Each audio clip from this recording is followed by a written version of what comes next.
about a youngster called Akiane. And she definitely is a child who has miraculous gifts. And I'd like to tell you a little bit about her. When she was born, her mother received a strange telephone call from a woman in Armenia saying that there was a woman in Russia who was talking about the incredible future of a child called Akiane in the United States. Now, Akiane's mother and father were atheists. They were good people. They were poor. Neither one of them knew anything about God, and neither did Akiane. The word God was never spoken. They didn't have television. They were homeschooled. And so there would have been no way for Akiane to know about God. But one day, when she was 4 years old, she said to her mother, "Today I met God." Her mother kept asking her, "God, where did you get that word? What is that?" But she wouldn't respond. And she said that she wasn't going to tell her anything right away. But later she began to share what she meant by meeting God. And their parents saw that her language was like an older woman's language because she expressed such sincerity and had such strange, compelling comments and a very broad vocabulary. It scared and inspired them at the same time. But then, by the time she was 4 or 5, she began to be interested in drawing and using pencils and charcoal. And I'd like to show you what her first pictures were. I don't know if you'll be able to get them. Let me know if you can get those in. At 4 years old, very basic.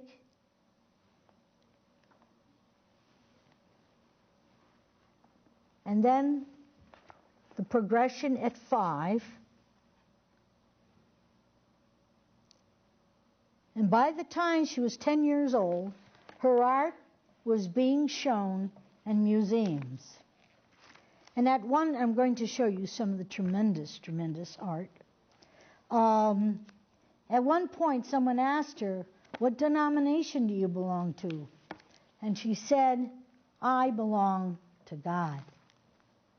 "Well, what message do you want people to get from your art and poetry?" And she said, "I want my art to draw people's attention to God. And I want my poetry to keep their attention on God." I want to show you, she is now 14 years old. This book was done 2 years ago when she was 12. And I want to show you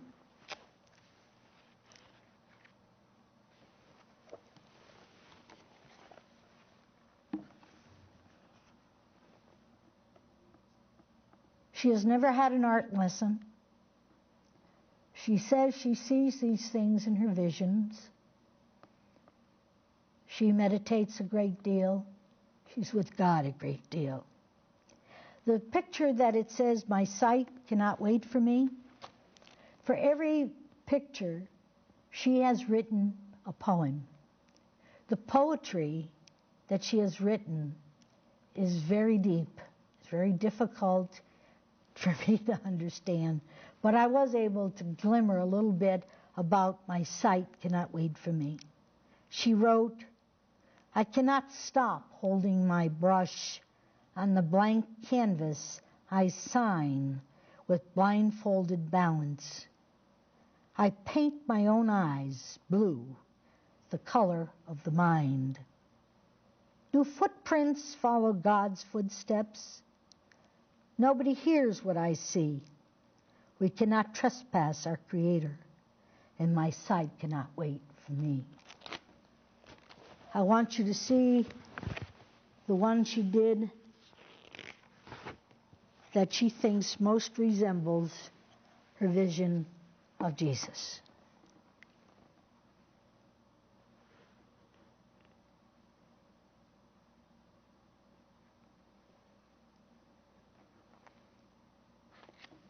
this child has miraculous gifts. How dare anyone say that what she does is a miracle? I want to show you 87.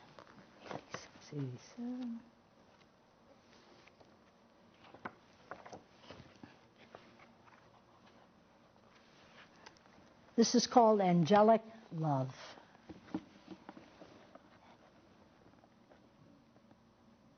And I want to read what she writes about that. She says, hair of pure gold, veil of pure energy, face of pure beauty, what the angel gazes at is of eternal significance. Yet what it is has not been revealed to me.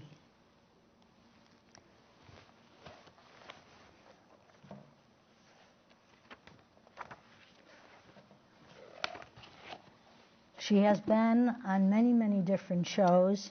It's my understanding that she's been on Oprah, and that some of her paintings have been worth upwards of $100,000. Her family, not because of her, are better off than when she was born. They are in better circumstances. But they say she acts like a very normal child. She is a very normal child, except that she has this wonderful gift that she says is from God.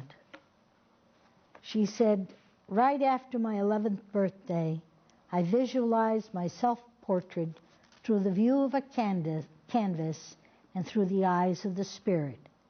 I hope to express the joy of co-creating and the awe of feeling God's love and wisdom. My palette is the universe, and I dip into the stars with my brush for color.